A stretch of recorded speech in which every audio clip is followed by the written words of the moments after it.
Number हम क्या कौन से करते हैं, 9 करते हैं। समतल 2x - 3y + 4z - 6 = 0 की मूल बिंदु से दूरी ज्ञात करिए। ठीक है, चलिए क्वेश्चन नंबर 9 को कैसे करेंगे देखते हैं।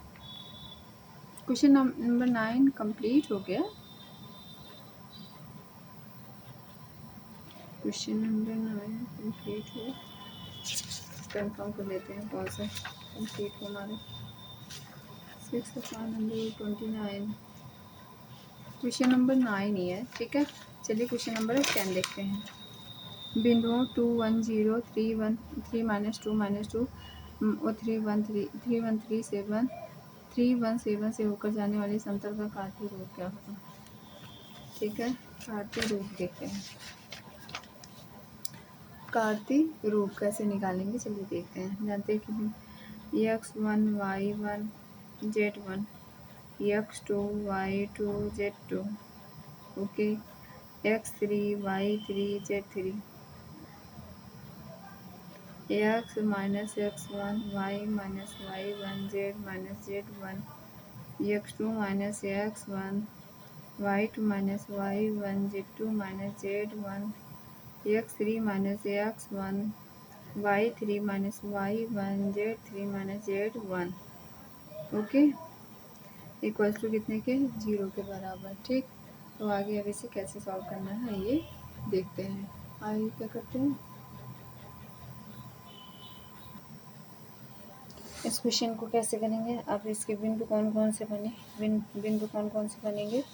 बिंदु बनेंगे हमारे 2 1 0, क्या बनेंगे 2 1 0।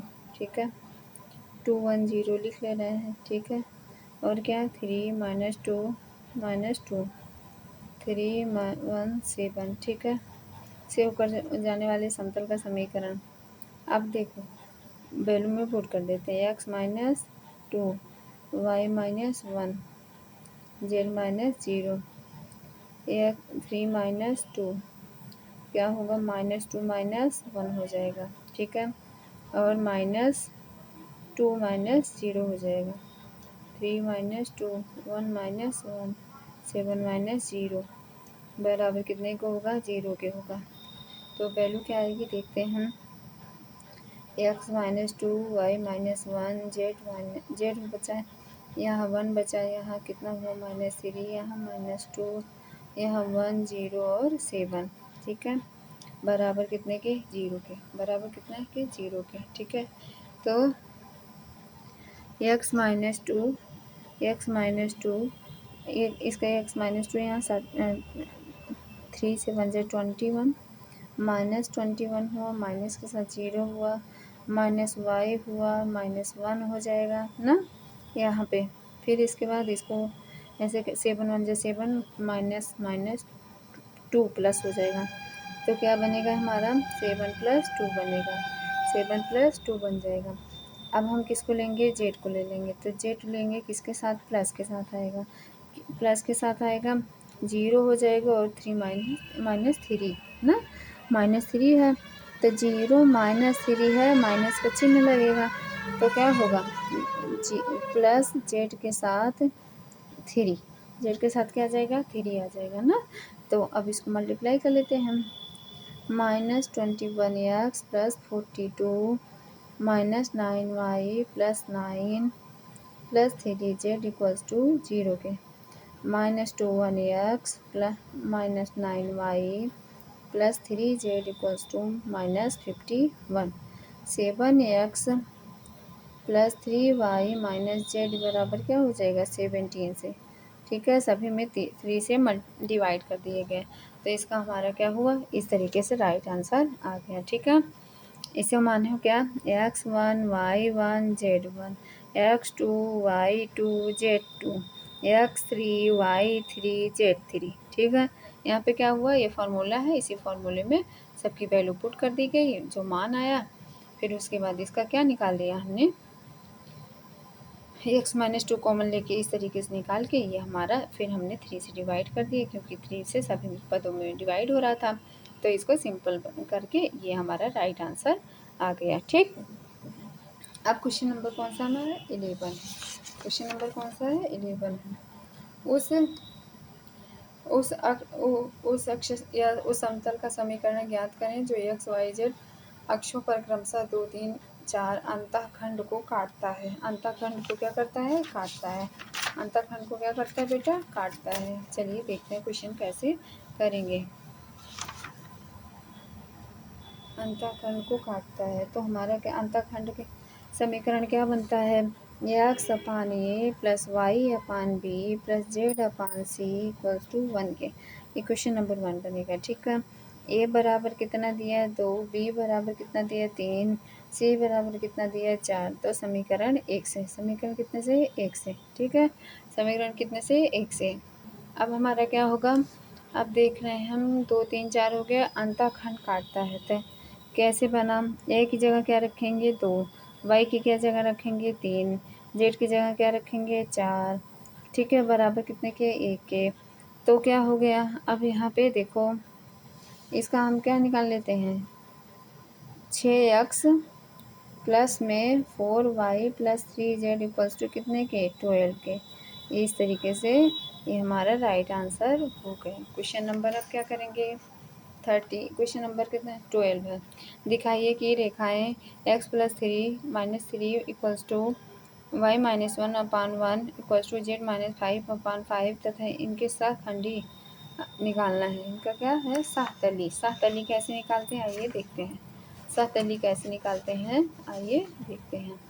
ठीक है। क्वेश्चन आंसर नंबर 12 हुआ है हमारा। अब इसको कैसे करेंगे? एक्स प्लस 3 अपान में माइनस 3, वाई माइनस 1 अपान में 1, जेड माइनस 5 अपान में 5।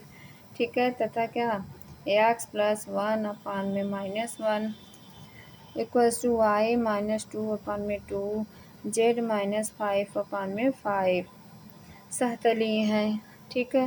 तो अब x2 minus x1, y2 minus y1, z2 minus z1, z1 a1 b1 c1 a2 b2 c2 equals to कितने के? 0 के। ठीक। अब x1 की वैल्यू कितनी है? 3 माइनस 3, y1 की वैल्यू 1, z1 की वैल्यू 5। ओके। इस तरीके से हुआ। x1 equals to minus 3, y1 equals to कितना आया? 1, z इक्वल्स टू कितना आया? 5 आया। ठीक है। अब x2 इक्वल्स टू कितना आएगा? माइनस 1, y2 इक्वल्स टू कितने के? माइनस 2 के, z2 इक्वल्स टू कितने के? 5 के। ठीक है। a1 इक्वल्स टू क्या होगा? माइनस 3, a1 इक्वल्स टू क्या होगा? माइनस 3, b1 इक्वल्स टू क्या होगा? 1 के, c1 इक्वल्स टू 5 के, a2 इक्वल्स टू किसके होगा? बराबर माइनस 1 के। ठीक है। माइनस 1 के। ठीक है। और b2 इक्वल्स टू क्या हो जाएगा? 2 होगा। c2 इक्वल्स टू कितना होगा? 5 होगा।